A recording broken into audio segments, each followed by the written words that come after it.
ഇന്ന് രാവിലെ ഫോണിന് റീൽസിനകത്തുണ്ടാവും കോഴിക്കോട് ഒരു വീട്ടിൽ കുറെ കള്ളന്മാര് കയറി. അവന്മാരെ കയറിയിട്ടാണെങ്കിൽ ഒന്നും കിട്ടുന്നില്ല. ലാസ്റ്റ് ഫ്രിഡ്ജിനകത്തിരുന്ന മീൻകറിയും ചോറും ഇട്ട് കുഴച്ചടിച്ചിട്ട് പോടാ. ഉള്ളതാണോ അതോ ചുമ്മാ ന്യൂസ് വന്ന? എടാ രാവിലെ വീട്ടിൽ കയറിയ ഫ്രിഡ്ജിനകത്ത് മീൻകറിയും ചോറും എല്ലാം ഇരിപ്പുണ്ട്. ഉമ്മാര് മുഴുവൻ കൂട്ടി അടിച്ച് അവിടെ ഉണ്ടായിരുന്നവരെ അവർ പാരത്ത് ചായ ഉണ്ടാക്കി കുടിച്ചിട്ട് തിരിച്ചു പോയി. എന്നിട്ട് അവിടുത്തെ ആ വീട്ടിലെ അമ്മ എന്ന് പറയോ, ഒന്നും കുഴപ്പമില്ല, ആ മീൻകറി ഒന്ന് അടച്ചു വെച്ചിട്ട് പോയാൽ മതിയായിരുന്നു. ടിപ്പിക്കൽ മലയാളി അമ്മ, പാത്രം അടച്ചിട്ട് വെക്കാൻ. പണ്ട് ഇതുപോലെ ഈ അമ്മമാരും അറിയത്തില്ലേ, ആ ഫ്രിഡ്ജിൽ നിന്ന് എടുത്ത ഇറച്ചി വന്നെടുത്ത് വെളിയിൽ വെക്കണോ, നമ്മള് മറന്നു വെക്കത്തില്ല. നീ മീൻകറിയുടെ കാര്യം പറഞ്ഞപ്പോഴാണ് ഈ നമ്മള് പഴങ്ങഞ്ഞി കുടിക്കുന്നു. അത് എങ്ങനെ അതിന്റെ ഒരു ആ ചാറും ഇതെല്ലാം, തലേന്നത്തെ ചോറ് മറ്റേ വെള്ളത്തിനകത്തിട്ടതും എനിക്ക് അത് അങ്ങനെ ഭയങ്കര ഇതായിട്ട് തോന്നിയിട്ടില്ല. എനിക്ക് മറ്റേ പഴയ പഴങ്കഞ്ഞിന്നൊന്നുമില്ല, കഞ്ഞി എല്ലാം കഞ്ഞിയല്ല, പഴങ്കഞ്ഞി ഉണ്ടല്ലോ, മറ്റേ തലേന്നത്തെ ചോറ് എടുത്തതും പിന്നെ തൈര് പിന്നെ അങ്ങനെ അവിയൽ തോരൻ അങ്ങനെ എന്തെങ്കിലും സാധനം ഉണ്ടെങ്കിൽ അതും പിന്നെ മറ്റേ ചുമന്നുള്ളി പച്ചമുളക് പിന്നെ മീൻചാറ് അതെല്ലാം കൂടി ഇട്ട് കുഴച്ച് ഒരടിയുണ്ട്. ചട്ടിച്ചോറൊന്നും അല്ല, അത് വേറെ. അതൊക്കെ വരുന്നതിന് മുന്നേ ഇത് നമ്മുടെ വീടുകളിൽ ഇൻട്രൊഡ്യൂസ് ചെയ്ത സാധനം. അതൊരു ബാക്കി വന്ന സാധനം അന്യായ ടേസ്റ്റ്. ഈ സാധനം ഇരിക്കും തോറും മിക്ക സാധനം അങ്ങനെ ഇരിക്കും തോറും നല്ല ടേസ്റ്റ് കൂടും. എന്റെ വായിന്ന് വെള്ളം വരും. ഇതുപോലെ ബിരിയാണി ഉണ്ടാക്കിയ വീട്ടിലുണ്ടാക്കി അടുത്ത ദിവസം രാവിലെ ചൂടാക്കി കഴിക്കുമ്പോൾ ഇച്ചിരി നൈസ്. പക്ഷെ എന്തൊക്കെ പറഞ്ഞാലും പഴങ്കഞ്ഞി കുടിക്കുന്നതിന്റെ ആ ഒരു ടേസ്റ്റ് വേറെ ഒരു സാധനത്തിനും കിട്ടത്തില്ല. കഞ്ഞിയും ചമ്മന്തിയും പയറ് പപ്പടം, അത് രാത്രി ടോപ്പ്. അത് നൈസാ. അത് ആ മീൻകറി വെച്ച ചട്ടിക്കകത്തിട്ട് കുടിക്കാമെങ്കിൽ അത്രയും നല്ലത്. അതെ, വെള്ളം വരുന്നില്ല. ചിലവർക്ക് കാണാൻ ഇങ്ങനെ നല്ല പ്ലേറ്റ് വേണം. എനിക്ക് നമുക്ക് മറ്റേ നിലത്തിട്ട് കിട്ടിയാലും തിന്നും, സീനൊന്നുമില്ല. ഞാൻ ഇപ്പം ഇവിടെ വന്നിട്ട് നാട്ടിൽ പോകുന്ന സമയത്ത് അങ്ങനെ മീൻകറിയൊക്കെ വെക്കുന്ന സമയത്ത് പ്രത്യേകം എന്നോട് ചോദിക്കും വേണോ, ഞാൻ അതാ കഴിക്കുന്നു. ഞാനും നാട്ടിൽ പോകുമ്പോൾ പറയുന്ന മീൻ കൊണ്ട് എന്തേലും വേണോ? ഇവിടെ മീനില്ലല്ലോ, ഇവിടെ എപ്പോഴും ചിക്കൻ അല്ലയോ. ഇവിടെ ചിക്കൻ പോട്ടെ, ബീഫ് ആണേലും നമുക്ക് കിട്ടും, പക്ഷെ നല്ല മീൻകറി കിട്ടത്തില്ല. അത് അമ്മമാരുടെ കൈ കൊണ്ടുണ്ടാക്കുന്ന ആ ഒരു മീൻകറിയുടെ രുചി, അത് മെയിൻ ആയിട്ടെന്ന് പറഞ്ഞാൽ നമുക്ക് ആ ശീലമായ ഭക്ഷണം കിട്ടുമ്പോ ഒരു പ്രത്യേക അതാ. വീട്ടിലത്തെ ഫുഡ് തന്നെയാണേലും കൊച്ചിലെ സത്യം പറഞ്ഞാൽ നമുക്ക് വീട്ടിലത്തെ ഫുഡ് വേണ്ട. അല്ലേലും വീട്ടിലത്തെ ഫുഡിനൊരു ശരിയാ, അന്നേരം നമ്മൾ മാക്സിമം പുറത്ത് പോയി കഴിക്കാൻ ഇത് വേണ്ട, ഇത് പന്നയാന്നുള്ളത്. ഈ ചോറ് എനിക്ക് സത്യം പറഞ്ഞാൽ ഈ കൊച്ചിലെ വീട്ടിലുണ്ടായിരുന്ന സമയത്ത് അങ്ങനെ വീട്ടിലത്തെ ഭക്ഷണം, രാവിലത്തെ ബ്രേക്ക്ഫാസ്റ്റ് എനിക്ക് ഭയങ്കര ഇഷ്ടമാണ്. പക്ഷെ അല്ലാതെ അങ്ങനത്തെ നമ്മുടെ കേരള ഫുഡൊന്നും അതിനോടൊന്നും ഇല്ല. അല്ലാതെ നമുക്ക് വെളിയിൽ പോയി പിസ്സ കഴിക്കണം, ബർഗർ കഴിക്കണം, അതൊക്കെ ആയിരുന്നു ആഗ്രഹങ്ങൾ. പക്ഷെ ഇപ്പോന്ന് പറഞ്ഞാൽ സത്യം പറഞ്ഞാൽ മറ്റേ വീട്ടിലെ ഫുഡ് മതി, അത് മതി എന്ന നല്ല കുത്തരി ചോറും ഈ നമ്മളെ തന്തവൈബായി. അതാ, അതിന്റെ ഒന്നും അല്ല. പക്ഷെ നീ വേറെ പിള്ളേരോട് ചോദിക്കുകയാണ്, അവര് പറയും എനിക്ക് ചോറൊന്നും വേണ്ട. ആ സെയിം സീൻ പറഞ്ഞ പോലെ. അതിപ്പോ ഞങ്ങളുടെ വീട്ടിലെ അനിയത്തിയാണെങ്കിലും അവക്ക് ചോറിനെക്കാട്ടിലും ഇഷ്ടം മറ്റേ ഇതോ ബർഗറോ. എടാ ഭയങ്കര അണ്ടർ റേറ്റഡ് ആയിട്ടുള്ള സാധനം അവിയല്. അവിയൽ എന്നാ വിഷയ സാധനം. ആ മുരിങ്ങയ്ക്ക് ഇങ്ങനെ എന്റെ ഫേവറേറ്റ് മീലാണ് അവിയലുണ്ടായ ലഞ്ചിന്റെ കൂടെ ഉള്ള ഒരു ഡിഷാ അവിയൽ. ഈ ആ സമയത്ത് ഞാൻ ആലോചിക്കാം, സത്യം പറഞ്ഞ കൊച്ചിലെ ആർക്കും ഇഷ്ടമല്ല. പണ്ട് കുഞ്ഞുനാളിൽ എനിക്കിപ്പോഴും ഓർമ്മയുണ്ട്, എൻ്റെ അമ്മയുടെ അമ്മ ഈ ചോറ്, നല്ല വെന്ത ചോറ്, അതിന്റെ കൂട്ടത്തിൽ മറ്റേ മോര് കറി ഉണ്ടല്ലോ, മറ്റേ മഞ്ഞ മോര് കറി, മത്തി വറുത്തത്. കാച്ചിമോരാണോ പച്ചമോരോ? കാച്ചിയത്. അതിന്റെ കൂട്ടത്തിൽ മറ്റേ മത്തി നല്ല നെയ്യുള്ള മത്തി വറുത്തതും അതിന്റെ കൂട്ടത്തിൽ ഒരു അവിയലും. എന്റെ മോനെ ഹെവൻ സാധനം. എനിക്ക് ഇപ്പോഴും ആ സീന് ഞാനിരുന്ന് കുഞ്ഞുനാളിരിക്കുന്ന ഇരുന്ന് കഴിക്കുന്ന സീനും ആ ടേസ്റ്റും ഇപ്പോഴും എൻ്റെ വായിലോ. അമ്മയുടെ അമ്മ ഉണ്ടാക്കുന്ന സാധനം അടിപൊളി. അതിനെ കമ്പയർ ചെയ്യാൻ ഈ ലോകത്ത് വേറൊരു ഫുഡ് ഇല്ല അതിനെ തോൽപ്പിക്കാൻ. അതിപ്പോഴും ആ ഒരു സാധനം പറയുമ്പോൾ ഞാൻ ആ സീൻ ഓർമ്മയും കിട്ടും.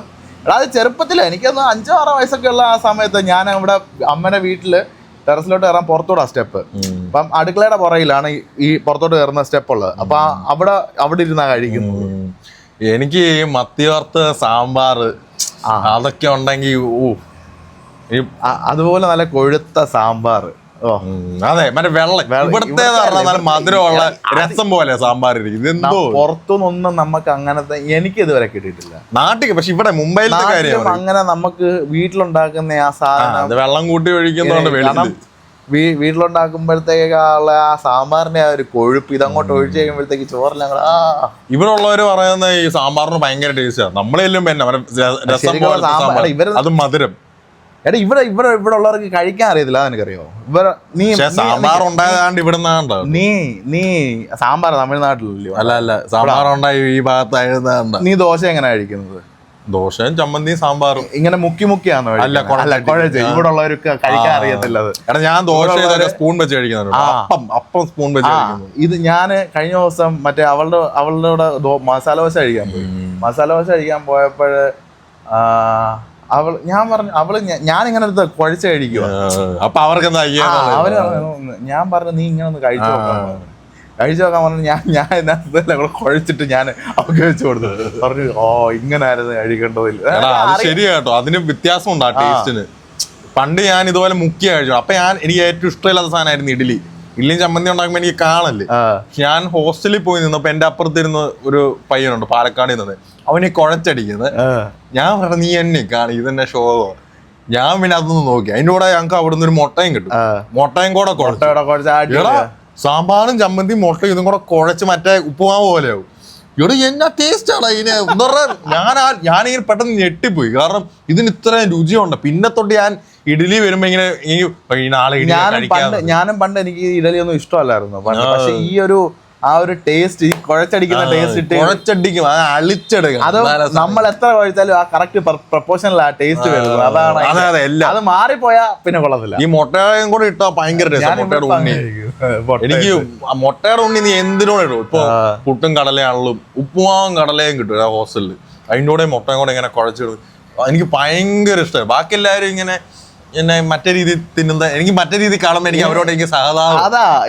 ഇവർ ഇത്ര അടിപൊളി സാധനം ഇവിടെ ഉണ്ട്, പക്ഷെ ഇവര് കുഴക്കാനുള്ള മടി കൊണ്ട് ഇത് ട്രൈ കഴിക്കുന്നു. ചിലവർക്ക് ഇങ്ങനെ ആദ്യമായിട്ട് കാണുമ്പോൾ ഈ ഇവൻ എന്നെ കാണിക്കുന്നതെന്ന് തോന്നുന്നു, എന്ത് വൃത്തികളാണ്. പക്ഷെ അത് ഭയങ്കര രുചിയായിരുന്നു കഴിക്കാൻ. അവളെന്റെ അടുത്ത് പറഞ്ഞ ഇതുപോലെ ഞാൻ ആദ്യമായിട്ടാ ദോശക്ക് ഇത്ര ടേസ്റ്റ് ഉണ്ടെന്ന് അറിയുന്നത്. ഞാൻ കഴിക്കാൻ അറിയത്തില്ല. ഞാനും അന്ന് വിചാരിച്ച അതാ ഇതിന് എന്തോ രുചി, ആൾക്കാർ എന്തിന് തിന്നുന്നത്. ഇവിടെ ഉള്ളവർ മറ്റേ സ്പൂണൊക്കെ വെച്ച് കഴിയും. എനിക്ക് അതൊക്കെ കാണാൻ ഇവിടെ നമ്മൾ ഇഡലി കഴിക്കാൻ പോകുമ്പോ കണ്ടിട്ടില്ല, അവര് സ്പൂൺ വെച്ചിട്ടാ മറ്റേ എങ്ങനെ. ഞാൻ ഇടിയപ്പം ഞാൻ സ്പൂൺ വെച്ച് കഴിയും. ഞാൻ മനസ്സിലായി നിനക്ക് തന്തയുണ്ട്, അച്ഛനുണ്ട് എന്ന് പറഞ്ഞാൽ എന്തു കാണിക്കുന്നു.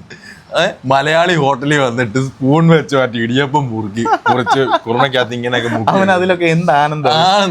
ആരെ പറ്റി. വേറൊരു കാര്യമുണ്ട്, നമുക്കിപ്പൊ പോയി സ്പൂൺ കൊണ്ട് കഴിച്ചാൽ നമുക്ക് കഴിച്ച ഫീൽ കിട്ടത്തില്ല. ഇല്ല, നമ്മുടെ കയ്യിലെ ചെളിയും മറ്റേ നമ്മള് റിക്കി പോകുന്ന സമയത്ത് വന്നിട്ട് ആദ്യമൊക്കെ എന്തോ അവിടെ എല്ലാരും മറ്റേ ഫോണും സ്പോർക്ക് ഉപയോഗിച്ച് കഴിക്കുന്നത്. അപ്പൊ ഇത് ഞാൻ നിയമമാണെന്ന് വിചാരിച്ച് ഞാൻ ആദ്യം ഒറ്റയ്ക്കേ ഉള്ളു ചെല്ലുന്ന ഇറങ്ങുമ്പോ. ഒരാഴ്ച ഒറ്റയ്ക്കായിരുന്നു.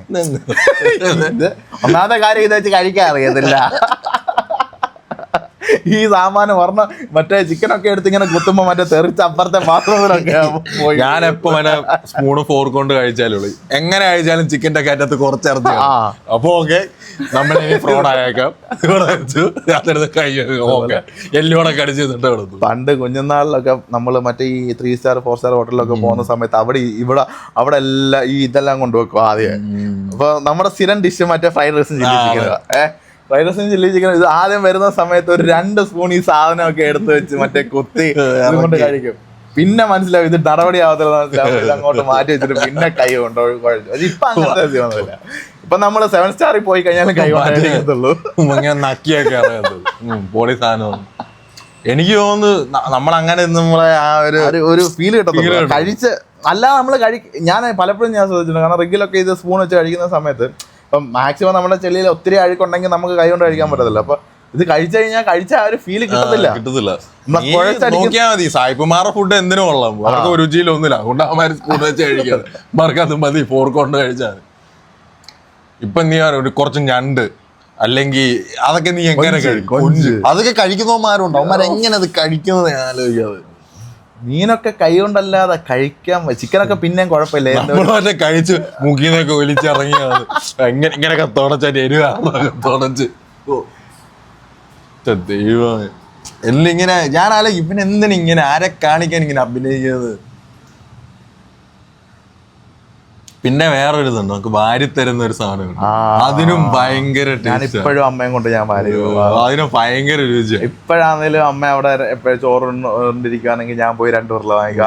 അതിന്റെ ടേസ്റ്റ് എന്റെ മോനെ, അത് നമ്മൾ എത്ര കുഴച്ച് കഴിച്ചെന്ന് പറഞ്ഞു കഴിഞ്ഞാല് കിട്ടത്തില്ല. അത് ഇത് എല്ലാം കഴിഞ്ഞ് തീരാറാകുമ്പോ ഒരു സാധനം വരും. അപ്പം അത് ചിലപ്പോ ഇങ്ങനെ ആ ലാസ്റ്റ് ബൈറ്റിനാ ഏറ്റവും അതെ കഴിക്കാൻ വേണ്ടി നമ്മളിങ്ങനെ അതോടെ ഇതിനെയൊക്കെ പെറ്റുപോകല്ലോ വിചാരിച്ചു. അത് ശരി കേട്ടോ, അമ്മമാര് വാരി തരുമ്പോൾ നമ്മള് കഴിക്കുന്നതിനെക്കാട്ടിലും വാരി തരുന്നതിന് ഭയങ്കര ടേസ്റ്റ്. ഞാന് ഇപ്പഴാണെങ്കിലും ഞാൻ അമ്മ കഴിക്കുവാണെങ്കിൽ ഞാൻ അമ്മ അടുത്ത് പോയിട്ട് ഞാൻ വാരി തരാൻ പറയും. കൊച്ചിലെ എനിക്ക് ഓർമ്മയുണ്ട്, നമ്മൾ മറ്റേ ഞാനും എന്റെ അച്ഛനും മറ്റേ കാക്കയാ, അമ്മ ഇങ്ങനെ കാണിക്കും, പറന്നു വന്ന് കഴിക്കും. അമ്മ ഇപ്പൊ ഞാനിങ്ങനെ ഇത് കാണിക്കുമ്പോ അമ്മ പറയും, പണ്ട് എനിക്കൊന്ന് വാരി തരാൻ വേണ്ടിട്ട് ഭയങ്കര പണ്ട് ഞാൻ തന്നെ ആയിരുന്നു. ഞാൻ പറഞ്ഞില്ല മറ്റേ ടെറസിൽ പോകുന്ന സ്റ്റെപ്പൊക്കെ കയറി തന്നിരുന്നു നീ കുഴച്ച് കഴിക്കുന്നത്. പണ്ട് കുഞ്ഞുനാളിൽ അമ്മയ്ക്ക് വാരി തരാം. ഇപ്പഴാണെങ്കിൽ അവന് സ്വന്തമായിട്ട് കഴിക്കുക വേണ്ട, അവന് വാരി കൊടുക്കണം. ഞാനാണ് ഇങ്ങനെ പണ്ടെന്ന് പറഞ്ഞാൽ നമ്മുടെ ബെഡ്റൂമിൽ തന്നെ ആയിരുന്നു TV. അപ്പം ഞാൻ ഫുഡ് മറ്റേ എടുക്കും, TV കണ്ടോണ്ടാ കഴിക്കുന്നത്, നിലത്തിരിക്കും, എന്നിട്ട് കുഴച്ചടിക്കും. അപ്പൊ അവിടെ ഇരുന്ന ഞാനെന്റെ മറ്റേ വെള്ളം വരും, അടുത്ത ചോറ് നമ്മളത് കൊടുക്കും, പോയി എടുത്തോട്ട് തിരിച്ചു വരും. ചുമ്മാ ലാവിഷ്. പിന്നെ കൊച്ചിലത്തെ മെയിൻ ഒരു സീൻ എന്താ, കൊച്ചിലെ നീ എവിടെ കിടന്നുറങ്ങിയാലും രാവിലെ എണ്ണീക്കുന്ന കട്ടിലായിരിക്കും. ഇപ്പം മറ്റേ റോട്ടിൽ കിടന്നുറങ്ങിയാൽ ആരും തിരിഞ്ഞു നോക്കത്തില്ല, എവിടെയെങ്കിലും ഒക്കെ ചാവാൻ കിടന്നാലും ആരും തിരിഞ്ഞു നോക്കത്തില്ല. അതുപോലെ പണ്ട് നമ്മളെ എന്തെങ്കിലും കൊണ്ടുപോകാ മീൻസ് ആരെങ്കിലും നമ്മുടെ കൂടെ വീട്ടിൽ വന്ന് നിന്നിട്ട് പോകാൻ നേരത്ത് അവരെ നമ്മൾ വിടത്തില്ലല്ലോ. അപ്പൊ നമ്മളെ ചെയ്യുന്ന പരിപാടി എന്ന് പറഞ്ഞാൽ ആദ്യം എവിടെയെങ്കിലും കൊണ്ട് കിടത്തി അങ്ങ് ഉറങ്ങും. എനിക്ക് ഇപ്പോഴും ഓർമ്മയുണ്ട്. അമ്മയുടെ അമ്മ എനിക്ക് ഭയങ്കര ഇഷ്ടമായിരുന്നു അമ്മയുടെ അമ്മ. അപ്പം പുള്ളിക്കാരി ഇതുപോലെ വന്നിട്ട് പോകുന്ന സമയത്ത് ഞാൻ സമ്മതിക്കത്തില്ല. അപ്പൊ ഇതുപോലെ അമ്മയുടെ അമ്മ കൊണ്ടുവന്ന് എന്നെ കിടത്തി എൻ്റെ കൂടെ ഉറങ്ങി എണീറ്റ് കഴിയുമ്പോഴത്തേക്ക് പിന്നെ നമുക്ക് അവരെ പറ്റിയ ഒരു ഓർമ്മ കാണത്തില്ല.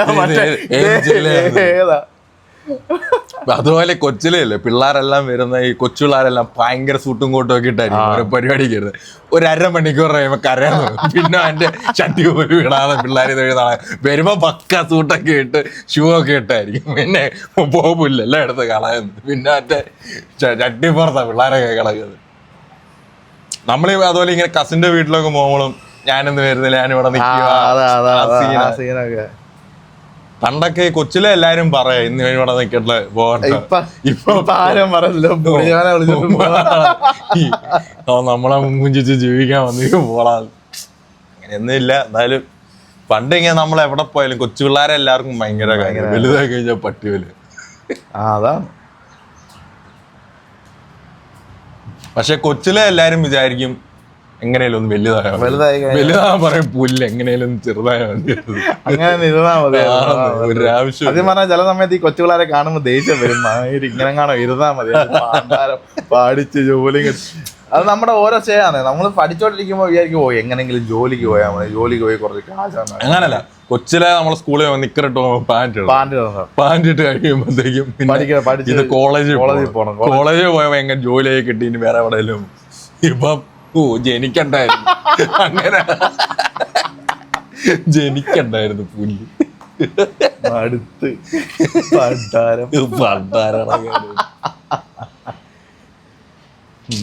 എന്തോ പറയാനാ. സൈക്കിള് വീണ്ടും നേരെ ഉൾട്ടയാവുന്നത്. അതെ, സാറിന് ഇങ്ങനെയാ പോട്ടെ, ഇത് ഇങ്ങനെ പോയിട്ട് ഇങ്ങനെ ഒരു ഇടിവായിരുന്നു. ഇടുവെന്നല്ല, തിരിച്ച് നെഗറ്റീവ്. അയ്യോ, അതുപോലെ കൊച്ചിലത്തെ ഒന്നോരം കാര്യങ്ങൾ ഇതുപോലെ നല്ല നല്ല ഹാപ്പി. ഇപ്പൊ പക്ഷെ അങ്ങനെയുള്ള ഒരു കാര്യങ്ങൾ വരുന്നു. ഭയങ്കര ആലോചിക്കുമ്പോ ഭയങ്കര രസമാണ്. പണ്ട് നമ്മുടെയൊക്കെ ചെറുപ്പത്തിലുള്ള ഒരു അറ്റാച്ച്മെന്റ് ഒന്നും ഇപ്പൊ അങ്ങനെ ഒരു ഇല്ല, നമുക്കാണേലും ഇല്ല. അതാ നമുക്കും ഇല്ല. പണ്ട് കുറച്ചുകൂടെ എപ്പോഴും ആൾക്കാരൊക്കെ കാണും, മീൻസ് കണ്ടില്ലെങ്കിലും ശകലം കൂടെ ക്ലോസ് ആയിരുന്നു. ഫോണൊക്കെ കണ്ടുപിടിച്ചതിന് ശേഷം ആൾക്കാർ തമ്മിലുള്ള ഒരു ഇതും അതൊക്കെ പോയി. പണ്ട് ഇച്ചോടല്ല ക്രിസ്മസ് ഒക്കെ ഒരു വികാരം. ക്രിസ്മസ് അല്ല മെയിൻ എന്ന് പറഞ്ഞാൽ നമ്മൾ സ്കൂൾ അടയ്ക്കുന്ന സമയം അതൊരു ഭയങ്കര സീൻ പരിപാടിയായിരുന്നു. എല്ലാരും മറ്റേ അമ്മയുടെ വീട്ടിൽ 2 മാസം. ഇപ്പൊ എനിക്ക് തോന്നുന്നു പിള്ളേർക്കൊന്നും അവധി ഇല്ലെന്ന് തോന്നുന്നു. അവധിയുണ്ട്, പക്ഷെ നമ്മള് കിളവന്മാരായോണ്ട് അറിയാത്തതാ. അല്ല, ഇനിയിപ്പൊ അവധിയൊക്കെ ഉണ്ട്. അതിനെ പഠിച്ചിറങ്ങിട്ട് 10-14 വർഷമായി. പിള്ളേരൊക്കെ ഇപ്പൊ സ്കൂളിൽ പോകുന്നുണ്ട്. എനിക്കറിയാം. ഇന്നലെ അമ്മ ഇതുപോലെ പറഞ്ഞു ക്ലാസ് തുടങ്ങി. ജൂൺ ആയില്ലയോ ക്ലാസ്. സത്യം പറഞ്ഞാൽ മറന്നുപോയി അത്. നമുക്ക് അങ്ങനെ ഒരു കാലം ഉണ്ടായിരുന്നു. നമ്മളെ കണ്ട കുറെ പിള്ളേരൊക്കെ അവരൊക്കെ ഇപ്പം ജോലിയൊക്കെ ആയി. ഇവരൊക്കെ ജോലിയായോ, പെണ്ണും കിട്ടി. മീശന്ന് അടിച്ച് താടി ഇരിക്കുക. ഇപ്പോഴും മറ്റേ കിൻഡർ ജോയ് മേടിച്ചോണ്ടാകും, ഫ്രൂട്ടി വാങ്ങിച്ച് കുടിച്ചോണ്ട്. അത് കഴിഞ്ഞു പോകുന്നത് സിപ്പപ്പിന്റെ കാര്യമൊക്കെ പറഞ്ഞോണ്ടിരിക്കും. ആലോചിച്ച് നോക്കി 100 കിലോ ഉള്ള സിപ്പപ്പിന്റെ കാര്യമൊക്കെ പറഞ്ഞോണ്ടിരിക്കും.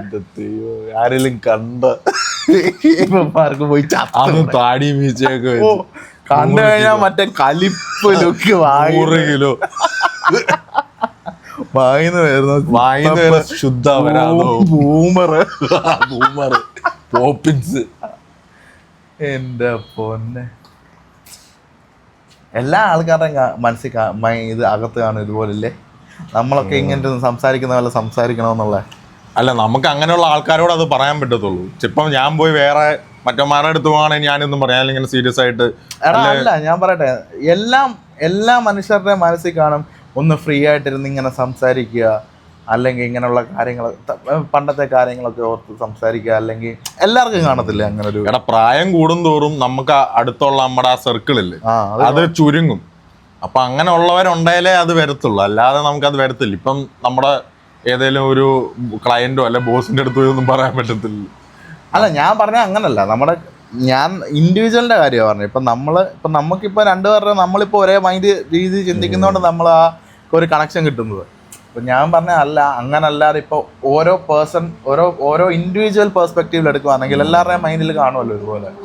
അതുപോലെ ഒരാളെ കിട്ടിയാലേ ഇത് പറയാൻ നമുക്കത് ഫോഴ്സ് ചെയ്യാൻ പറ്റത്തില്ല. കാരണം നമുക്ക് ആ വൈബുള്ള ആൾക്കാരുടെ അടുത്ത് ഇതൊക്കെ പറയാം. ഇപ്പൊ ഞാൻ പോയി കൊടുത്തിനോട് നാളെ സിപ്പപ്പിന്റെ കാര്യം പോയി പറഞ്ഞ അവനോട് ഇവൻ എന്നാ വാളിയാണ്. ഇപ്പൊ ഇവൻ ഇതാണോ ഇവിടെ 100 കൂട്ടം കാര്യങ്ങൾ. നമ്മള് ഇതിനകത്ത് കാണുന്ന പോലെ അല്ലല്ലോ എല്ലാവരുടെ അടുത്തും. വെളിയിൽ നിന്ന് കാണുമ്പോൾ നമ്മള് വേറൊരു രീതിയിലായിരിക്കും. പിന്നെ ഇത് ശരിക്കും നമ്മളിവിടെ ക്യാമറ ഉണ്ടെന്നുള്ളൊരു കാര്യമൊന്നും ചിന്തിക്കുന്നില്ലല്ലോ, ചുമ്മാ അവരതങ്ങ് പറയുമല്ലേ. ഫിൽട്ടറുകളില്ലാത്ത ജീവിതം. സത്യം പറഞ്ഞാൽ ആൾക്കാർ ഫിൽട്ടറുകൾ യൂസ് ചെയ്യാൻ തുടങ്ങുമ്പോൾ തൊട്ട് ആൾക്കാരുടെ ലൈഫ് സ്റ്റൈലും മാറും, ക്യാരക്ടർ മാറും. ഫിൽട്ടർ എനിക്ക് തോന്നുന്നത് നമുക്ക് ഇഷ്ടം ഇല്ലാത്ത ആൾക്കാരുടെ അടുത്ത് ടൈം സ്പെൻഡ് ചെയ്യാൻ ഫോഴ്സ് ചെയ്യപ്പെടുമ്പോഴാണ് ഫിൽട്ടറുകൾ വരുന്നത്. ഇപ്പൊ നമ്മൾ ജോലി ചെയ്യുന്ന സ്ഥലത്തൊക്കെയാന്ന് പറഞ്ഞാൽ അവിടെ ഉള്ളവരായിട്ടെല്ലാം ഇന്ത്യയിലെ സഹകരിച്ചേ പറ്റൂ.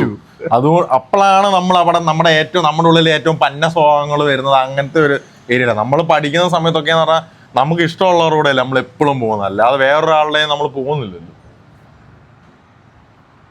ഇപ്പോഴേ വേറെ പണ്ട് ആൾക്കാർ ഈ പണ്ടത്തെ നമ്മൾ കൊച്ചിലാകുമ്പോൾ ഓരോരുത്തർ ഞങ്ങളുടെ കാലത്ത് ഇങ്ങനെ ആയിരുന്നു അങ്ങനെ പണ്ട് അത്. അപ്പൊ നമ്മളന്ന് വിചാരിക്കോ ഇവനെ ബാക്ക് ഇൻ 1990 ആ സമയത്തെ കാര്യമൊക്കെ പറയുന്നത് ഇതൊക്കെ എന്തോ ഇപ്പഴാ പൊളി എന്നുള്ള രീതി. ഞാൻ രാവിലെ ഒരു വീഡിയോ കണ്ടു കേട്ടോ, ഇൻസ്റ്റാഗ്രാമിൽ ഒരു റീൽ കണ്ടതാ. അതിനകത്ത് പണ്ടത്തെ വൈകുന്നേരം എന്നും പറഞ്ഞിട്ട് ഒരു പാടത്തിൽ നിന്ന് ഒരു അപ്പൂപ്പൻ ഇങ്ങനെ നടന്നു വരുമ്പോൾ ബാക്ക്ഗ്രൗണ്ടിൽ മറ്റേ രാമ രാമ മറ്റേ അമ്പലത്തിലെ പാട്ടുണ്ടല്ലോ, വൈകിട്ട് എപ്പോഴും സ്ഥിരം കേൾക്കുന്ന ആ ഒരു സാധനം, മറ്റേ പഴയ പണ്ടത്തെ. ഇപ്പൊ അങ്ങനെ എനിക്ക് തോന്നുന്നില്ല, അങ്ങനെ പാട്ടൊക്കെ കേൾക്കാറുണ്ടോ അമ്പലത്തിൽ? ഇപ്പൊ വെളിയിൽ പോലും പോകാറില്ല. അപ്പോൾ എങ്ങനെ പണ്ടത്തെ ആ ഒരു ഇതുണ്ടല്ലോ, രാമ രാമ രാവിലെ ഇങ്ങനെ അനൗൺസ്മെന്റും ഈ പാട്ട് ആ ഒരു അത് ആ ഒരു സാധനം. പിന്നെ ആ അപ്പൂപ്പൻ വരുന്നു, അവിടെ വേറൊരു അപ്പൂപ്പൻ കാത്തിരിക്കുന്നു അമ്പലത്തിന്റെ മറ്റേ ആൽത്തറയില്. എന്നിട്ട് ഇവർ രണ്ടുപേരും ഇരുന്ന് സംസാരിക്കുന്നു. അമ്പലത്തിന്റെ ശാന്തത, പീസ് മൊത്തം. ഈ ഒരു സാധനം ഞാനത് കണ്ടപ്പോൾ എൻ്റെ മൈൻഡിൽ പെട്ടെന്ന് ആ പാട്ട് കേട്ടപ്പോൾ ഓർമ്മ വന്നതെന്ന് പറഞ്ഞു കഴിഞ്ഞാൽ, പെട്ടെന്ന് പണ്ട് വീട്ടിലിരിക്കുന്ന സമയത്ത് ഇതുപോലെ ഈ സെയിം സാധനം, സെയിം വൈബ് എന്ന് വെച്ചാൽ തിരക്ക്, റോഡിൽ വണ്ടികളില്ല, മൊത്തത്തിലൊരു ശാന്തതയായിരുന്നു. ഈ ഒരു പാട്ടും വൈകിട്ട് ഒരു 5:30-6 മണിയാകുമ്പം ഈ സെയിം പാട്ട് അടിപൊളിയായിരുന്നു. ഇപ്പോഴും കാണുമായിരിക്കും. അപ്പം അതൊന്നും ശ്രദ്ധിക്കാറില്ല. അപ്പം അതിനൊന്നും ശ്രദ്ധിക്കാൻ സമയം കിട്ടാറില്ല. പണ്ട് വേറെ പണിയൊന്നും ഇല്ലാത്തതുകൊണ്ട്, പിന്നെ പണ്ട് അമ്മൂമ്മമാരുള്ളത് കൊണ്ട് നമ്മുടെ വീട്ടിലൊക്കെ വിളക്ക് കൊളുത്തുമായിരുന്നല്ലോ. വിളക്ക് കൊളുത്തി മറ്റേ നാമജപവും കാര്യങ്ങളും ഒക്കെ ഉണ്ട്. വൈകിട്ട് അതിന് പാർട്ടിസിപ്പേറ്റ് എടുത്തില്ലെങ്കിൽ രാത്രി ചോറ് തരത്തില്ല. എനിക്ക് തോന്നുന്നു എല്ലാം എന്തായാലും മാറും. ഇങ്ങനെ മാറിക്കൊണ്ട് ആൾക്കാർ എനിക്ക് തോന്നുന്നു ഇങ്ങനെ ഒതുങ്ങിക്കൊണ്ടിരിക്കും. ഇപ്പൊ നമ്മളാണേലും ഇപ്പൊ ഇത് കഴിഞ്ഞ് നമ്മൾ പോയി ചുമ്മാ ഇരിക്കത്തല്ലേ ഉള്ളൂ. അല്ലാതെ എനിക്ക് അങ്ങനെ ഇരിക്കുന്നതിനോട് യാതൊരു താല്പര്യമില്ല. താല്പര്യം ആർക്കില്ല. എല്ലാരും പറഞ്ഞാൽ ജീവിതം മടുത്തിരിക്കുന്നത്. ഒന്ന് പുറത്തു പോകണം, അല്ലെങ്കിൽ കുറച്ച് ഇതായി ചെയ്യണമെന്നൊക്കെ ഉള്ളൊരു ഈ സത്യം പറഞ്ഞാൽ ഈ പണിയൊക്കെ മടുത്ത്. ഒരു വേറെ ടോപ്പിക് ചേഞ്ച് തീമായി വന്നുകൊണ്ടിരിക്കുക. ഇത് നമ്മൾ മറ്റേ ആദ്യം ഇങ്ങനെ തുടക്കത്തിൽ മറ്റേ ഹൈപ്പിൽ പോയിട്ട് ലാസ്റ്റ് വരുമ്പോഴത്തേക്ക് എങ്ങനെ കറങ്ങി തിരിഞ്ഞാണെങ്കിലും നമ്മുടെ മറ്റേ മടുപ്പിലോട്ടാ വരുന്നത്.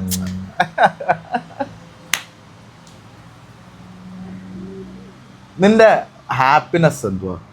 നിനക്ക് എന്ത് ചെയ്ത് കഴിഞ്ഞാൽ ഏറ്റവും വികാരം ഇല്ലെന്ന് ഇന്നലെ പറഞ്ഞ പോലെ പറയരുത്. എന്നാലും ഒരു സത്യമാണ് സന്തോഷം കിട്ടുന്നു ജിമ്മിൽ പോകുന്ന ഒഴിച്ച്. ജിമ്മിൽ പോകുമ്പോൾ ഒരു സന്തോഷം കിട്ടുന്നു. അതല്ലാതെ വേറെ എങ്ങനെ ഇരുന്ന് എന്നാ മറ്റേ എല്ലാവരുമായിട്ട് ഇങ്ങനെ കൊണയൊക്കെ അടിച്ചിരിക്കുന്ന, ഒരു ബീറൊക്കെ അടിച്ചിരിക്കുന്നതൊക്കെ തന്നെ എനിക്കിഷ്ടം. നമ്മൾ എല്ലാവരും ഒരുമിച്ചിരുന്ന് ഓരോന്നൊക്കെ പറഞ്ഞിരിക്കും. അതല്ല നിനക്ക് നിന്റേതായിട്ടുള്ള ഒരു ഇത് ചെയ്ത് കഴിയുമ്പോൾ ഒരു സന്തോഷം കിട്ടും എന്നുള്ള ഒരു സാധനം വരുമല്ലോ. എനിക്ക് ഒറ്റയ്ക്ക് ഇത് ചെയ്ത് കഴിഞ്ഞാൽ ഇപ്പൊ എന്നെ സംബന്ധിച്ച് എനിക്ക് ഒറ്റയ്ക്ക് ഡ്രൈവ് പോകുന്നത് ഇഷ്ടമാണ്. ഒത്തിരി ലോങ് ഡ്രൈവുകൾ ട്രാവൽ ചെയ്യാനോ? ട്രാവലിംഗ് അല്ല, ഡ്രൈവ്. എനിക്ക് നടക്കാൻ ഇഷ്ടം. ചുമ്മാ ട്രാക്ക് കേട്ടോണ്ട് ട്രാക്ക് കേൾക്കുക, പാട്ട് കേൾക്കുക, ലോങ് നടക്കാൻ ഭയങ്കര ഇഷ്ടമാണ്. എന്ന് പറഞ്ഞാൽ ചുമ്മാ എല്ലാം ഒന്നും കണ്ട എനിക്ക്. പക്ഷെ ഇവിടെ നടക്കുന്ന എല്ലാം പാട്ടിൽ കൂടെ കേൾക്കണം. ബാഗ് അത് നല്ല രസമാണ്. നീ ട്രെയിനിലൊക്കെ പോകുമ്പോണ്ടല്ലോ ട്രാക്ക് ഇട്ടിട്ട് എല്ലാവരും ഇങ്ങനെ നോക്കണം, എല്ലാവരും ഇങ്ങനെ തൂങ്ങി പിടിച്ചൊക്കെ ഇങ്ങനെ ഇരുന്ന് പോകും. നമ്മൾ ആ പാട്ടിനോട് സിങ്ക് ആവും ഓരോ കാര്യങ്ങൾ നടക്കുന്നത്. ഈ ചില സമയത്ത് നല്ല ഹെവി ഹാപ്പി സോങ്സ്, അപ്പൊ ചിലപ്പോ ഒരു കിളിയൊക്കെ ഇതുവഴി പറന്നു നമ്മളിങ്ങനെ കൊള്ളാലോ എന്ന് പറഞ്ഞ ഇങ്ങനെ ഒരു വട്ടനെ പോലെ നടക്കുക, ഇങ്ങനെ കിളിയായി നടക്കുക. അതെനിക്ക് ഭയങ്കര ഇഷ്ടമാണ് നടക്കുന്നത്, കുറേ ദൂരം നടക്കുന്നത്. പിന്നെ ഈ എന്തേലും ഈ ഫിസിക്കലായിട്ടുള്ള കാര്യങ്ങൾ ചെയ്യാൻ ഭയങ്കര ഇഷ്ടമാണ്. അത് നമ്മൾ ചെയ്യുമ്പോൾ സ്വാഭാവികമായിട്ട് നമ്മുടെ ശരീരത്തെ സ്ട്രെസ് റിലീസ് ആവുമല്ലോ. സ്വാഭാവികമായിട്ടും നമുക്കൊരു ഹാപ്പിനെസ് വരും. പാട്ട് കേൾക്കുന്നത് എനിക്ക് ഭയങ്കര ഇഷ്ടമാണ്. നല്ല ട്രാക്ക് കേൾക്കുന്നത്, പാട്ട് കേൾക്കുന്നത് എനിക്കും ഭയങ്കര ഇഷ്ടമാണ്. ഞാൻ ചില സമയത്ത് ഒരു പാട്ട് തന്നെ ഇങ്ങനെ കേട്ടോണ്ടേ ഇങ്ങനെ അത് തന്നെ റിപ്പീറ്റ് അടിച്ച് നമുക്ക് ചില സമയത്ത് ഒരു സാധനം കിട്ടും, ഒരു നല്ലൊരു പാട്ട്, അത് നമ്മൾ കേട്ട് വെറുപ്പിക്കുകയാണ്. പിന്നെ നമ്മൾ പിന്നെ അത് വന്നാൽ നമുക്കറിയാം ഇത് നല്ല പാട്ടാ, കേൾക്കാനല്ല. പിന്നെ ഒരു സാധനമുണ്ട്, ഒരു പാട്ട് നമ്മളിങ്ങനെ കേൾക്കാൻ തുടങ്ങി കഴിയുമ്പോൾ നമ്മൾ വേറെ എന്തെങ്കിലും ചെയ്യുവേ, അപ്പൊ ആ പാട്ട് നമ്മൾ ശ്രദ്ധിക്കത്തില്ല. പക്ഷെ നമ്മൾ പാട്ട് ഇത്രയോ ഞാൻ പിന്നെ ഒന്നുകൂടെ കേൾക്കാം. കാരണം നമ്മൾ അതിന് വേണ്ട ആ ഒരു അപ്രീസിയേഷൻ കൊടുത്തിട്ടില്ല. നമുക്ക് അത് ഒന്നുകൂടെ കേൾക്കാം, എന്നിട്ട് പിന്നെ ആകുന്നോട്ട് കേൾക്കും. അതുപോലെ പാട്ട് കേട്ടോണ്ട് പണിയെടുക്കാൻ നല്ല സുഖം. പാട്ട് കേട്ടോണ്ട് എല്ലാം ചെയ്യാൻ ഹെവിയാ. ആകെ പാട്ട് കേട്ടോണ്ട് ചെയ്യാത്ത ഇങ്ങനെ ആരെങ്കിലും എന്തെങ്കിലും എന്ന് പറഞ്ഞാൽ നമ്മളത് കേട്ടൊരു ഫ്ലോയിൽ പോകും. അപ്പഴാ ആരെങ്കിലും വന്ന് എന്നാണ്ട് നമ്മളെ പറ്റി ഓക്കെ അടുത്ത നമ്മള് വായനൊക്കെ മാത്രം കാണാം. ഇപ്പൊ ഇയർഫോൺ ഉണ്ടെന്ന് അവർക്ക് കാണാം, എന്നാലും അവര് വന്ന് ചോദിച്ചോണ്ടിരിക്കും. എല്ലാം ഞാൻ എൻ്റെ മറ്റേ ഇയർഫോണോ സ്പീക്കറോ ഒരു ബാക്ക്ഗ്രൗണ്ട് ഒരു ട്രാക്ക് ഉണ്ട്, ഭയങ്കര ഓണാണ്. നമ്മൾ ആ ബീറ്റിനനുസരിച്ച് നമ്മളൊന്ന് ഓണം. ഇപ്പം ഹൈ ബീറ്റ്സ് ഉള്ള ഒരു പാട്ട് കേൾക്കുകയാണെങ്കിൽ നടക്കുമ്പം ഇതിന്റെ നടത്തതിന്റെ സ്പീഡ് കൂടും. ഒരു സ്ലോ പാട്ട് കേൾക്കുകയാണെങ്കിൽ പയ്യപ്പൂ. അത് ശരിയാ, നമ്മൾ ആ റിതത്തിനനുസരിച്ച് നമ്മുടെ മൂവ്മെന്റിന് വ്യത്യാസം. അല്ലേ ജിമ്മിൽ പോകുന്ന സമയത്ത് മറ്റുള്ള സാധനമൊക്കെ ഇട്ട് അടിച്ചു കഴിഞ്ഞാൽ പവർ അല്ലേ. ഞാൻ ജിമ്മിലിപ്പം മറ്റേ ഇടയ്ക്ക് പോഡ്കാസ്റ്റ് ഒക്കെ കേൾക്കും. നമ്മുടെ എൻ്റെ ജീവിതത്തിൽ ഞാൻ കേട്ടിട്ടില്ല. ആകെ കേട്ട മറ്റേ മലയുടെ മേളിൽ ഇരിക്കുന്ന അത് ഞാൻ കേട്ടു. ഞാൻ ആദ്യമായിട്ട് ഫുൾ വീഡിയോ കണ്ട 2-3 പ്രാവശ്യം കണ്ട മലയുടെ. ഞാൻ എല്ലാ വീഡിയോ കേട്ടോ. ഞാൻ അത് മാത്രമേ വേണ്ടു. കാരണം എനിക്ക് എന്താ പറയുന്നത്, ഞാൻ നമ്മളെ ഓൾറെഡി പറഞ്ഞ കാര്യം നമ്മൾ തന്നെ പറയുന്നതുകൊണ്ട് കാണാൻ തോന്നുന്നില്ല. കാണുമ്പോ ഒരു പ്രത്യേകത, നമ്മള് പറഞ്ഞ കാര്യം എന്തോ നമുക്ക് ഓർമ്മയില്ലല്ലോ, എന്തോ അറിയുന്നത്. ഇതിനകത്ത് ഇതൊക്കെ പറഞ്ഞായിരുന്നു. അടുത്ത മഴയ്ക്കുള്ള ഇതാണെന്ന് തോന്നുന്നു. ഇരുട്ടായി. എന്നാ ആലോചിക്കുന്നേ? ഞാനിങ്ങനെ നോക്കുമായിരുന്നു. അല്ലാതെ ഈ കാറ്റടിക്കുമ്പോൾ ചെടിയൊക്കെ ഇങ്ങനെ, ഈ ചെടിയൊക്കെ എന്നെ പോസ്റ്റല്ലേ, ഒരു സ്ഥലത്ത് തന്നെ നിൽക്കണം, ആരെങ്കിലും കൊണ്ടൊക്കെ വെള്ളം തറന്ന്. അതല്ല, ഈ ചെടിയുടെ അവസ്ഥ ഒന്ന് ആലോചിച്ച് നോക്കിയാൽ, ഇത് മറ്റേ റോഡിൽ വെള്ളം കിട്ടേണ്ട സ്ഥലത്ത് വളരേണ്ട സാധനമാണ്, തന്നെ പോയി വെള്ളമൊക്കെ കണ്ടുപിടിച്ച് വരേണ്ട. പിന്നെ ഈ ചട്ടിക്കകത്ത് നേരത്തെ വെള്ളം കൊടുക്കുന്നില്ല, ഒന്നും കൊടുക്കുന്നില്ല. ഇതിനകത്ത് തന്നെ വേണ്ട കിടക്കുന്നു കുറേ എണ്ണം. ഇതെല്ലാം ഇവിടെ വെച്ചിട്ടുണ്ട്, പക്ഷെ ഇതൊന്നും കാണാനായി നമ്മളാന്ന് തോന്നുന്നു ഇവിടെ ആദ്യമായിട്ട് വന്നത്. ഈ നമ്മളിപ്പോ ഈ മൈക്രോസ്കോപ്പ് വെച്ച ഓരോ ജീവികളൊക്കെ കാണത്തില്ലേ, അതുപോലെ ആയിരിക്കും നമ്മളെ ഇനിയും വേറെ ബീയിങ്സ് ഒക്കെ കാണുന്നത്. അതായത് അവർക്ക് ഒരു ചെറിയൊരു ഇതിനകത്ത് കുറച്ച് ആൾക്കാർ ആണോ. നീ ഇത് കളിച്ചിട്ടുണ്ട്, ഗെയിം കളിച്ചിട്ടുണ്ട്, ഏജ് ഓഫ് എംപയർസും സിംസ് എന്നൊക്കെ പറയും. അതിന്റെ സംഭവം എന്താ വെച്ചാൽ നമ്മളൊരു സിവിലൈസേഷൻ ഉണ്ടാക്കുക, ഓരോ ആൾക്കാരെ ഉണ്ടാക്കുന്നത്. ആ ഒരു സെറ്റപ്പ്. അപ്പം അതിനകത്തെന്ന് പറഞ്ഞാൽ നമ്മളൊരു സിംസിന്റെ എന്ന് പറഞ്ഞാൽ നമ്മളൊരു മനുഷ്യനാണ്, നമ്മളൊരു കുറെ മനുഷ്യന്മാരെ നമുക്ക് കൺട്രോൾ ചെയ്യാം. നമ്മുടെ ജീവിതം പോലെ തന്നെ എല്ലാം ചെയ്യണം. അവർ വളർന്ന് വലുതാവും, കല്യാണം കഴിക്കും. നമ്മൾ അവരെ പറഞ്ഞാൽ ഒരു ഹ്യൂമനെ സിമുലേറ്റ് നമുക്ക് അവരെ അവരുടെ ഡ്രസ്സൊക്കെ ഇടിപ്പിക്കും. അവർക്ക് ആ ഗെയിമിനകത്ത് നമുക്ക് റിലേഷൻഷിപ്സ് ഉണ്ടാക്കുക. ഇങ്ങനെ വേറൊരാളെ കണ്ട് കുറെ എന്ന് വെച്ചാൽ അതിനകത്ത് ഓരോ ഓപ്ഷൻസ് ഉണ്ട്. നമ്മൾ ആൾക്കാരോട് എങ്ങനെ പെരുമാറണം, ദേഷ്യപ്പെടണോ അതോ അഡ്മയർ ചെയ്യണോ, അപ്പം എന്നാ ഇത് ചെയ്യണോ അത് ചെയ്യണോ. ലാസ്റ്റ് ഗെയിം തീരാറാകുമ്പോൾ അതിനൊരു കൗണ്ടറുണ്ട്, നമ്മുടെ ആയുസ്. അത് ഇത് മറ്റേ കാലം വരും, റീപ്പർ വരും, മറ്റേ ചാവാ സമയമായി നമ്മളെ കൊണ്ടുപോകും. അങ്ങനെയാണ് ഒരാൾ മരിക്കുന്നത്. പക്ഷെ ആ ആള് മരിക്കുമ്പോൾ തീരുന്നില്ല, ആൾക്ക് പിള്ളേരുണ്ടാവും. അങ്ങനെ വരും. ഇവര് പണിക്ക് പോകണം, പണിയുടെ ഇടയ്ക്ക് ഓരോ ഇങ്ങനെ വരും. പണിയുടെ സമയത്ത് ഇങ്ങനെ സംഭവിച്ചു, പണിയുടെ അകത്ത് ഇങ്ങനെ സംഭവിച്ചു, നിങ്ങൾ ഏതാ ചൂസ് ചെയ്യുന്നവർ. ഇപ്പൊ നിന്റെ ഒരു കൊളീഗ് ഒരു സാധനം കണ്ടുപിടിച്ച് നിനക്ക് കൊണ്ട് തന്നു, നിന്റെ ജൂനിയർ. അപ്പോൾ അയാള് നിനക്ക് ഇത് അടിച്ചു മാറ്റാം, അല്ലെങ്കിൽ അവനായതെന്ന് പറഞ്ഞാൽ അവനെ എല്ലാവർക്കും കാണിക്കാം. ഞാനൊരു അടിച്ചു മാറ്റുന്ന ഓപ്ഷൻ ഉണ്ട്. അപ്പൊ തന്നെ പൊക്കിയ സീനായി ജോലിയിൽ നിന്ന് പിരിച്ചു വിട്ടു. എന്നിട്ട് 10 ദിവസം ആ സിമ്മിന് ഡിപ്രഷനാ, ഒന്നും ചെയ്യത്തില്ല, കരഞ്ഞുകൊണ്ടിരിക്കും. ഞാൻ അങ്ങനെ എല്ലാം ഉണ്ടാക്കി ഗെയിമിനകത്ത്. ഭയങ്കര ഞാനത് എപ്പോഴും കളിക്കായിരുന്നു. ജീവിക്കാം റിയൽ ലൈഫ്. നമ്മൾ വീഡിയോ മേടിക്കുന്നു, പൈസ ഉണ്ടാക്കുന്നതിനനുസരിച്ച് വീഡിയോ വരുന്നു, അങ്ങനെ കുറെ പരിപാടികൾ. പിന്നെ അതിനകത്ത് ഓരോ ആൾക്കാർക്കും ഓരോ ടൈപ്പ് ആൾക്കാരാണ്. അപ്പൊ അവർക്ക് അതിനനുസരിച്ചുള്ള ആസ്പിറേഷൻസ് ഉണ്ട്. ഇപ്പം എനിക്കിതാവണം, എനിക്ക് ഇത്ര. ചിലവർക്ക് പൈസ ആയിരിക്കും, ചിലവർക്ക് ഇങ്ങനെ റിലേഷൻഷിപ്സ് ആയിരിക്കും, ചിലവർക്ക് വേറെ എന്തെങ്കിലും ചെയ്യണം, അങ്ങനെയൊക്കെ ആയിരിക്കും. അതിങ്ങനെ ഓരോ ചില ആസ്പിറേഷൻസ് ലോങ് ടേം ആണ്, ചിലത് ഷോർട്ട് ടേം. നമ്മളത് ചെയ്യും തോറും നമ്മുടെ സിമ്മിങ്ങനെ ഓരോ പോയിന്റ് കിട്ടും. അങ്ങനെയൊക്കെ ഒരു വിധത്തിൽ നോക്കുമ്പോൾ അത് തന്നെയാ ഫുള്ള്. ആ ഗെയിം അതിന്റെ ആ തീം എനിക്ക് ഭയങ്കര ഇൻട്രസ്റ്റിംഗ് ആയിട്ട് തോന്നി. മനുഷ്യൻ പെട്ടോണ്ടിരിക്കുന്ന മെട്രിക്സ് ആ ഗെയിം ആക്കി. മെട്രിക്സ് ഒന്നും കിട്ടാ മതിയായിരുന്നു കറക്റ്റ്.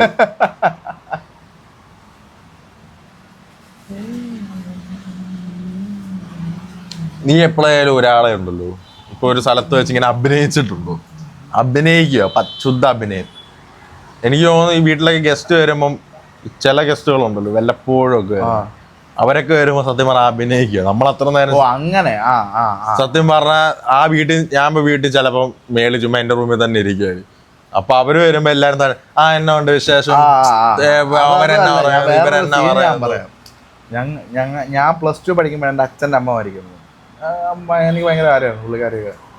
അപ്പം ഇത് മരിച്ചു കഴിഞ്ഞാൽ അടക്കം നമ്മൾ മറ്റേ ദഹിപ്പിക്കുകയാണല്ലോ, തീ കത്തിച്ച് കളയുക. അപ്പം സമയമുണ്ട് അതിന്, ഇന്ന സമയത്തിനുള്ളിൽ ദഹിപ്പിക്കാൻ പറ്റത്തുള്ളൂ. അപ്പം രാവിലെ പൊതു ദർശനത്തിന് അവിടെ വെക്കുമല്ലോ. അപ്പം അല്ല നിങ്ങൾ അവിടെ ആണെങ്കിലും മരിച്ചു കഴിഞ്ഞാൽ വെക്കത്തില്ല.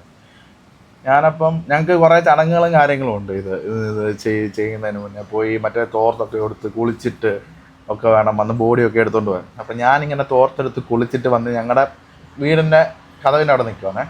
കതവിൻ്റെ അവിടെ നിന്ന് അകത്തോട്ട് നോക്കുമ്പോഴത്തേക്ക് അവിടെ സ്റ്റെയർ ഉണ്ട്.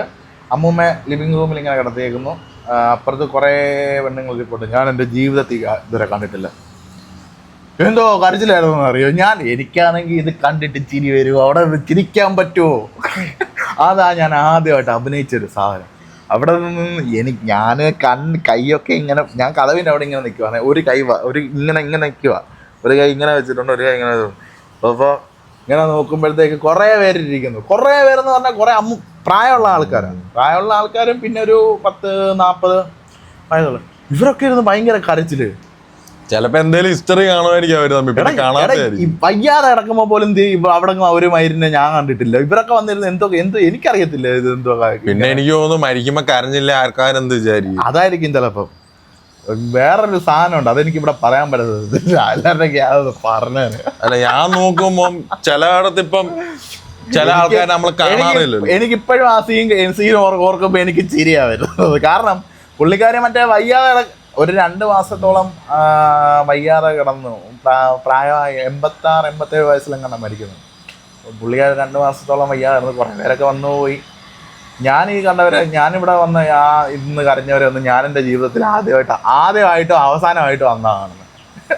അതിന് മുന്നേ അതിന് ശേഷവും കുറച്ച് പേരെയൊക്കെ മറ്റേ നമ്മളെല്ലാം സ്ഥിരം കാണുന്ന കുറച്ച് ടീംസ് ഉണ്ടല്ലോ, കുറച്ച് റിലേറ്റീവ്സ്, അവരെയൊക്കെ കാണുന്നതല്ലാതെ ബാക്കിയുള്ളവരൊന്നും എനിക്ക് അറിയത്ത പോലുമില്ല. പക്ഷെ എനിക്ക് തോന്നുന്നു ഇപ്പം എനിക്ക് ചിലവരെ ഒന്നും ഞാൻ കാണാറില്ലായിരിക്കും. പക്ഷെ അവര് പോയി, എനിക്കിഷ്ടമുള്ള ആൾക്കാർ പോയി കഴിഞ്ഞാൽ പക്ഷെ അപ്പോൾ ഒരു വിഷമം വരുമായിരിക്കും. വരുമ്പോൾ ചിലപ്പോൾ കരച്ചിലൊക്കെ വരും. പിന്നെ നമ്മൾ ആ വഴി പോകത്തില്ല, അത്രേ ഉള്ളൂ.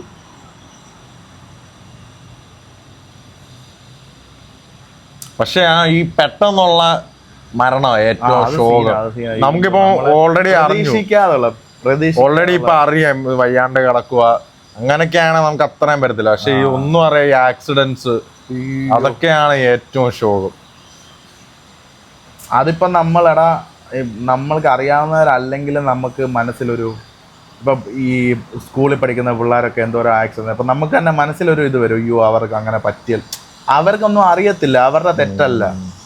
വന്ന് കയറും. ഇപ്പം കഴിഞ്ഞ ദിവസം തന്നെ 3 പിള്ളേരെ KSRTC ബസ് ഇടിച്ച്, നീ അന്ന് വീടിൻ്റെ വീഡിയോ കാണിച്ചില്ല ഇൻസ്റ്റാഗ്രാം, ഇതുപോലെ അവരെന്തോ ചെയ്യാനാ കൊച്ചു പിള്ളേര്. എന്തോ ഭാഗ്യത്തിന് ഓരോ ദിവസം ഒന്നും പറ്റാതെ പോകുന്നത്. ചിലവന്മാരൊക്കെ ഇവിടെ ഉള്ള ഭട്ടന്മാരൊക്കെ എന്തൊക്കെയാ കാണിക്കുന്നത്, ഇവിടെ റോട്ടിൽ കൂടെ പോകും. സീന ഒരു ജസ്റ്റ് മിസ്സിനൊക്കെയാ പോകുന്നത്. ഇങ്ങോട്ടോ അങ്ങോട്ടോ എന്തേലും മറ്റേ ഇത് കേട്ടിട്ടില്ലേ, നീ യൂണിവേഴ്സിറ്റി ടൈമിൽ എന്തേലും നീ പോയി ഒരു ചെറിയൊരു മാറ്റം സംഭവിച്ചാൽ ഫുള്ള് മാറും. അതുപോലെ ചിലപ്പോ ഇവിടുന്ന് ഈ വില പൊഴിഞ്ഞ് വീഴുന്നോണ്ടായിരിക്കും നമ്മുടെ തലയിലൊന്നും വന്ന് വീഴാതെ.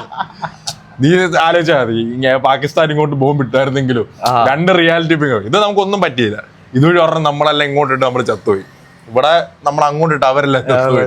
ഒരു ചെറിയൊരു കാര്യം അങ്ങോട്ടും ഇങ്ങോട്ടും മാറിയ ഒരു സെക്കൻഡിന്റെ വ്യത്യാസം അങ്ങോട്ടും ഇങ്ങോട്ടും, ഓരോ തീരുമാനങ്ങള് അങ്ങോട്ടും ഇങ്ങോട്ടും മാറുമ്പം എന്തുമാത്രം വ്യത്യാസങ്ങളാണ് വരുന്നത്. ഒരു സേയിങ് ഉണ്ട്, ഒരു ബട്ടർഫ്ലൈ ഫ്ലാപ്സ് ഇറ്റ്സ് വിങ്സിന് എവിടെയോ ആമസോണിൽ ഇവിടെ മറ്റേ വലിയ വെള്ളപ്പൊക്കവും കൊടുങ്കാറ്റും ഒക്കെ വരുന്നത്. അതുപോലെ എന്തേലും പിന്നെ നീ ഒരു ചെറിയ കാര്യം നീ മാറ്റി വെച്ച് നോക്കിയാൽ മതി, അത് പിന്നെ എപ്പോഴേലും പണിയായിട്ട് വരും. ചിലപ്പോൾ ഒരു ചെറിയൊരു പ്രശ്നമായിരിക്കേ, ഇട്ടേക്കാം. ഈ മെർഫീസ് ലോ ഉണ്ട്. മെർഫീസ് ലോ അനുസരിച്ച് മൂഞ്ചാൻ പറ്റുന്ന എല്ലാം മൂഞ്ചും. അതതിൻ്റെ നമ്മുടെ ഭാഷയിൽ പറഞ്ഞ what ever can happen it will happen. അത് എന്ത് ചീത്ത സംഭവമാണെങ്കിലും, എന്ത് തെറ്റാൻ സാധ്യതയുള്ള എന്ത് സാധനമുള്ള അത് ഉറപ്പായിട്ട് സംഭവിച്ചിരിക്കും. നമ്മളപ്പോ ഒരു ചെറിയ സാധനം ഇങ്ങനെ അത് കുഴപ്പമില്ല, അത് വിട്ടേക്കാം, ആ സാധനം തന്നെ എപ്പോഴേലും വന്ന് നമ്മളെ കടിക്കും, ഉറപ്പായിട്ടും കടിക്കും. മെർഫീസ് ലോ അനുസരിച്ച് അത് ഇതുവരെ തെറ്റിയിട്ടില്ല. ഞാൻ എൻ്റെ പേഴ്സണൽ എക്സ്പീരിയൻസിലും നമ്മളത് ആ സീൻ ഇല്ലാന്ന് പറഞ്ഞ് വിട്ട് കളയാൻ സാധനമായിരിക്കും ഏറ്റവും അവസാനം അടിച്ചു കിട്ടുന്നത്.